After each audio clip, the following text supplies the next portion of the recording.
Hi guys, welcome to my channel. இது வந்து பார்த்திங்கன்னா என்னடா இப்படி மலை மாதிரி துணி கிடக்குதுன்னு பார்க்குறீங்களா? ஆமாங்க, இது வந்து 2 நாள் துணி துவைச்சி போட்ட துணி தாங்க. இது நான் கூட துவைக்கல, என்னுடைய பொண்ணு தான் துவைச்சி போட்டாங்க. ஏன்னா வாஷிங் மிஷின் வந்து அகைன் வந்து ரிப்பேர் ஆகிடுச்சுங்க. அதனால் வந்து பார்த்திங்கன்னா 2 டேஸாக வந்து பாப்பா தான் துணி துவைச்சி போடுறாங்க. அது மட்டும் இல்லாமல் எனக்கு வந்து ரொம்ப உடம்பு நல்லா இல்லைங்க. எனக்கு வந்து ரொம்ப வந்து கடையில் நின்று எனக்கு ரொம்ப லெக் பெயின் அதிகமாகிடுச்சு. ரெஸ்ட்டே இல்லாமல், அது மட்டும் இல்லாமல் நம்ம ரெஸ்ட்டே இல்லாமல் டெய்லியும் வந்து 1 மந்த் கண்டினியூவஸாக நான் கடை போட்டுக்கிட்டே இருந்தேன். நம்மளோடது வந்து பார்த்திங்கன்னா ஹோட்டல் பிஸ்னஸ் தான். அதனால் வந்து கண்டினியூஸாக கடை ரன் ஆகிட்டு தான் இருந்தது. அதனால் வந்து பார்த்திங்கனாக்கா கால் வலி கொஞ்சம் இருந்தது.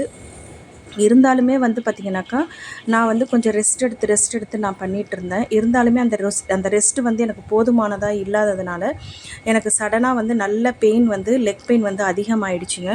குதிகால் வலின்னு சொல்லுவாங்க. நானும் யூடியூப்லலாம் போய் பார்த்தேன். நிறைய வந்து ரெமிடிஸ்லாம் கொடுத்துருந்தாங்க. ரெமிடிஸ் மீன்ஸ் வந்து பார்த்திங்கனாக்கா நம்ம நிற்கிறதுனால ரொம்ப வந்து கால் வலி அதிகமாக இருக்கும் அப்படிங்கிறது மாதிரியும் சொல்லியிருக்காங்க. அதே போல் நமக்கு ரெஸ்ட்டும் தேவை. அது மட்டும் இல்லாமல் நம்ம வந்து ஒரு 40+ அதுக்கு மேலே ஆயிட்டோம் அப்படின்னாலே நமக்கு வெயிட் வந்து ஆட்டோமேட்டிக்காக கூட ஆரம்பிச்சிரும். அந்த வெயிட்டால் கூட வந்து பார்த்திங்கன்னா நமக்கு வந்து கால் வலி அதிகமாக இருக்கும். அதுக்கப்புறமா வந்து பார்த்திங்கன்னா நம்ம போட்டிருக்கக்கூடிய செப்பல் வந்து நல்ல செப்பலாக போடணுங்க. நம்ம வந்து ஒரு அக்கு பஞ்சர் அந்த மாதிரி செப்பல் போட்டால் கூட நமக்கு கால் வலி வந்து வராது.